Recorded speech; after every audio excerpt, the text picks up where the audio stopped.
cowboying on a ranch, they all three have the same basic fundamental core, and that's horses. And then of course, if you're a pleasure rider, trail riding, it's horses. And the most misunderstood, in my opinion, and the most important factor when it comes to horses and to riding and horsemanship is bits. Now there's going to be probably quite a bit of information in this video, but I don't do these videos for the sake of entertainment. It's for information. So this may be one that you'll want to save for a resource and go back to more than once. So I'm gonna go back a little bit. Your philosophy, how you feel, the purpose that you feel a bit has, is going to determine the kind of bits that you use. Now, what do I mean by that?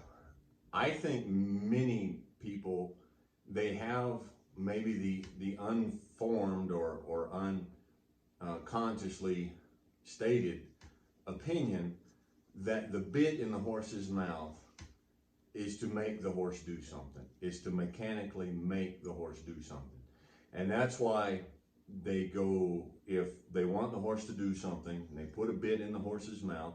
If it doesn't work, if the horse doesn't do what they want, they get a bigger bit. They get longer shanks, they get more mechanical with it, because their idea is the bit is there, the bit is to stop the horse, or the bit is to turn the horse. The bit is to control the horse. And so they will buy and use bits accordingly. Now, the other side of that coin is if you believe that a bit is a tool of communication. If it's a tool of communication, you will completely alter your opinion of bits and the way that you use bits. I've mentioned before in these videos that a lot of the outfits that I've gone to work for, they bring me horses that have problems. And part of my job is to work on those horses and to fix those horses. 99% of the time, my approach to fixing those horses is simply to change the bit. I just change the bit. And that's the problem. And what kind of problems are we talking about? Running off, nosing out, your horse is bumping, nosing out, fighting the bit, the head is high, not stopping, not turning, just chomping and carrying on. It's usually the bit. The bit accompanied by the hands of a butcher. All right, big ham-fisted hands that are hard. And usually I can fix the problem by changing the bit. Why? Because if your philosophy of a bit with a horse is the bit is to make the horse do something, I don't know how big you are, but you're not as big as your horse. And I don't know how strong you are, but you're not as strong as your horse. And so you're picking a fight that you're not going to win. You're not going to win. You don't want to make it a physical me against you. And that's what these bits, that's how. I called a few weeks ago. I was looking for work, and so I called an outfit, and she told me, the lady told me, she said her head wrangler was kind of laid up because he had pulled a muscle in his groin, because they had a mule that started running off. And so he was riding that mule and was trying to stop that mule from running off, and it pulled a muscle in his groin. That's a perfect example of what I'm talking about. They did not go in and try to communicate with that mule. They tried to physically outman that mule, and it didn't work. You can put the biggest bit you want in a horse's mouth with the longest shanks, but you get a horse that seriously wants to run off, that seriously wants to do what they want, and you can pull back on the reins, and that horse can slam his nose plumb into his chest and still run at a dead run. You're not going to stop him. You approached it all wrong. So what is the approach? Well, I've been telling people for years, the approach is like a dance. Now, Mom and I like the two-step. We like going like the two-step. So picture, if you will, all right, if you two-step, not this kid stuff out there wiggling around, but I mean real dancing, all right? So Mama's standing in front of me. I have my hand up here, and she lays her hand in mine, lays it there. And I come up and put my hand behind her shoulder, and she puts her hand on, the music starts, and we start moving in time to the music. Now the dance floor is crowded. As we move around the dance floor, she moves backwards. That's how it works. She moves back, so I can see what's coming up, and she can't see it. So if we need to steer, then all I do is bring my hand this way. And that's not moving her. I'm not steering her. Do you understand the difference? I'm communicating to her, honey, we need to go around to the left now. Honey, we need to go around to the right now. And all I'm doing is communicating to her the direction that we need to go. And she chooses to move with me in time and direction based on communication. That's how it needs to be with your horse. Most of the problems you have with a horse's head is because it's a fight. It's become a fight, okay? So what do? I always, if you've been watching, you know me, I simplify everything, okay? I have this head stall. This is my rig. Every outfit I go on, if I can, this is the rig I use. Now, we pulled a horse out the other day, and I put a snaffle bit on the horse. The horse completely did not respond. And the owner the owner of the place where we're working now, came out and said, no, that horse has his own bit, and he brought out just if you know what a grazer bit is. So it's the boss's horse, so I put the grazer bit on the horse, and we utilized the horse, but there was no lightness. It was not a partnership. It was simply, this is all he knew, and so this is what he responded to, but it was not a pleasurable experience. So I use a heavy leather headstall. I always use heavy leather gear. I don't use cheap stuff. I don't use biothane. I don't use nylon. Okay, and then the bit that I use is just a snaffle bit. Okay, now let's talk about snaffle bits. What is a true snaffle bit? Just because it's broke in the middle does not make it a snaffle bit. A snaffle bit, by definition, is a bit that has no shanks. It's just the ring, and the reins are tied to the ring. Now you might ask, well, what does that make an Argentine snaffle? Not a snaffle. What about a Tom Thumb? Tom Thumb is not anything, in my opinion. Now my opinion is worth what you just paid for it. But a Tom Thumb is like the Taurus Judge that shoots the 410 and the 45. It does two different things, but it doesn't do either one of them well. Okay? It's one of those in the middle compromises that doesn't do anything well. There's Shank Bits out there that are broken in the middle that people mistakenly think are a snaffle bit. They're not. Now, the magic of a snaffle bit is communication. Okay? So when I have the reins, and the reins are right here at the horse's mouth, and I want the horse to go to the left on a horse that needs to be trained or needs to be taken back to the beginning. If we're going to communication, we want to go to the simplest. We want to take it down to the very simple. What is the very simple? Left, right, whoa. If your horse and you are not communicating, go back to the basics. What is the basics? The basics is left, right, whoa. Those are the basics. And if you can't get your horse to go left and to go right and to go whoa at a simple walk, at a simple just moving down the trail, then yes, you're going to have problems way up here. So let's go back to the beginning. You said, well, my horse is fighting and he's throwing his nose out. That's because the bars and the shanks have been pulling on his face for so long. He's looking for it and he's fighting. Take the fight away. Take the fight away. You ever heard the saying, don't start none, won't be none? Most of the time, if you have a fight with the horse, it's because you started it. If you don't start a fight, usually there won't be a fight. So take the bit away. Loose rein. All right?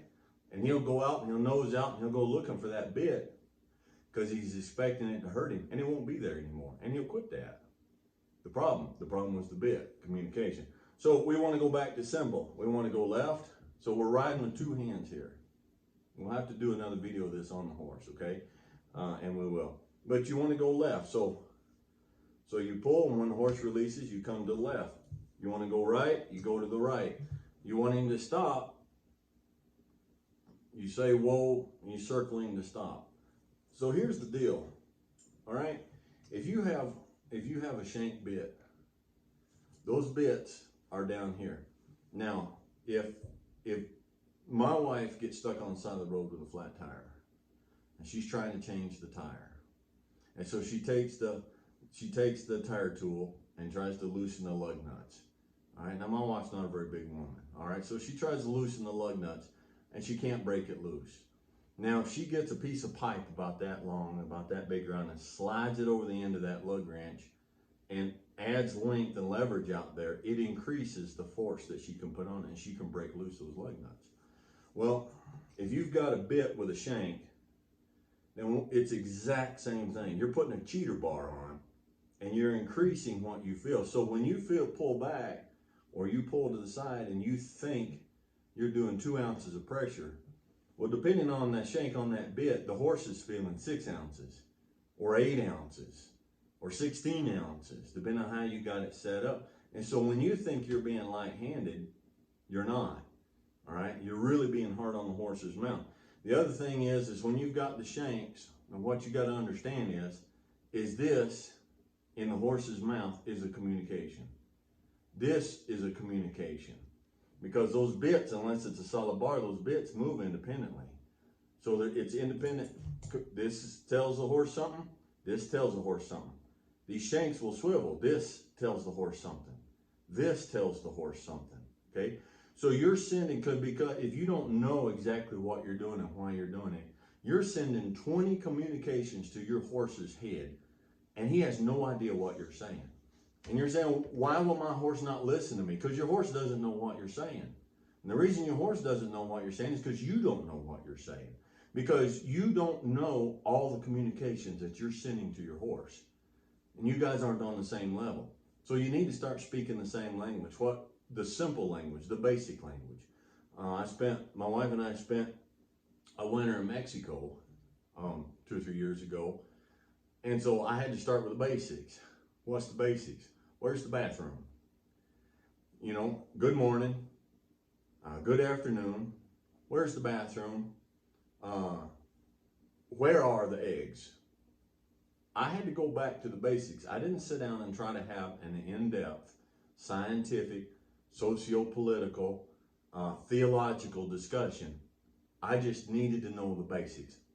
And then I was able to get by and able to communicate. That's where you need to go with your horse. You need a simple snaffle bit, and go back to the beginning and stop fighting with your horse and go back to communication. Simple, left, right, stop. Unless you're at a high level of performance, you can do anything you ever want to do with a snaffle bit in your horse if you guys start communicating. Anything you ever want to do, you never have to move out of a snaffle bit. Now you say, if you might ask Dwayne, has there ever been a horse that had bit problems that a snaffle bit didn't work? Yes, there has. One horse.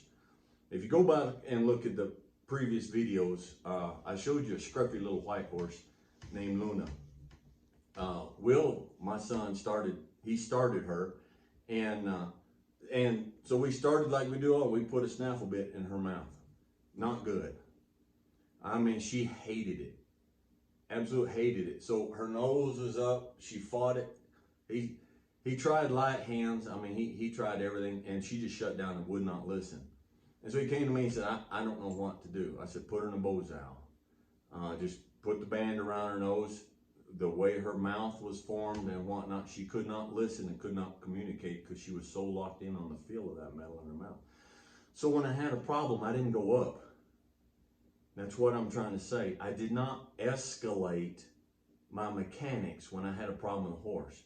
I went even deeper down, took it out of her mouth and just had a Bozal around her nose. That fixed the problem. If you have a problem with your horse, the answer is not to escalate your mechanics. The answer is to de-escalate your mechanics and escalate your communication. You put a Bozal around the horse's nose, now you are communicating. That's what you have. That's all about communication. So there are some good snaffle bits out there. Tom Balding, Dutton, Jeremiah Watt. This is a Jeremiah Watt. So I recommend when you start out, you get something that's fairly heavy. You can go to Tractor Supply or somewhere, whatever you got in your area, and get a really lightweight, really cheap. Well, they can't feel it. They don't respond as well to it. The other thing is get something with a bit in the mouth that's fairly substantial. People think bits and spurs, people think that the bigger they are, the more cruel they are. And that's not true. If I came up to you and I say, okay, I'm gonna give you a choice. I'm gonna poke you in the shoulder right there. I'm gonna use 6 ounces of pressure, but you have a choice. I'm gonna use the end of a broomstick, or I'm gonna use a pencil. Which would you prefer? The broomstick. Because the pencil, if I do 6 ounces of pressure and poke you in the shoulder with a pencil, it's gonna hurt you. But a broomstick spreads across the surface area, and it doesn't go in as deep, and it doesn't get the nerves as much. So a thicker, heavier bit is easier for the horse to feel more instantaneously, and it's gentler on their mouth. And they learn to carry it. So my recommendation today, and it's simplified, but there's a lot of information there. If you're having a problem with your horse, with their running off, with their throwing their head, with their not turning lightly, with their go back, decrease your mechanics and increase your communication. You say a horse is running off, what do? Communicate that right turn and get them to turn in circles. They can't run off. You pull back, they can run off. You turn them in circles, they can't run off.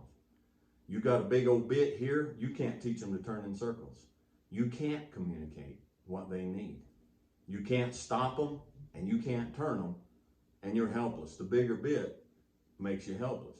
But if you got a simple snaffle bit and you work in the round pen on a horse that wants to run off, and you teach them and you make them light to that right turn, and you teach them to stop on that right turn, now it's communication. Now you have a handle on your horse.